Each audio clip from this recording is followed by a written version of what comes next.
Good morning mga katrupa.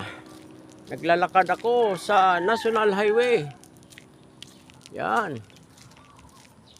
Pupunta ako sa bahay ng tatay ko, magkakape. Yung kahoy ko doon sa kubo-kubo ko nabasa ng ulan. Yung bubong ko may mga butas-butas. Nabasa yung kahoy, hindi ako makainit ng tubig. Punta ako dito, may heater dito sa kanila. Saka brown out pa rin doon sa akin. Yung kuryente ko hindi pa rin nabalik. Wala akong pambayad. Ilang, ipunan natin yan, makabalik yung kuryente ko. Good morning sa inyo. Salamat sa Panginoong Diyos Ama, nabuhay pa rin tayo.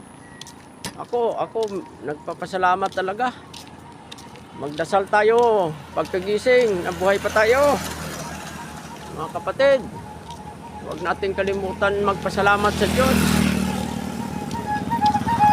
Araw-araw sa ating buhay, binigyan tayo ng buhay na hiram. Malakas ang ating loob. Dito na ako sa bahay ng tatay ko. Oh, yun mga katrupa, salamat po Diyos Ma sa binigay mo na hiram ng buhay na another day, another life na bigay mo na ma-enjoy pa namin. Hindi namin alam kung hanggang kailan kami nabubuhay. Sige mga katrupa, nandito na ako sa bahay ng tatay ko, magkakape ako.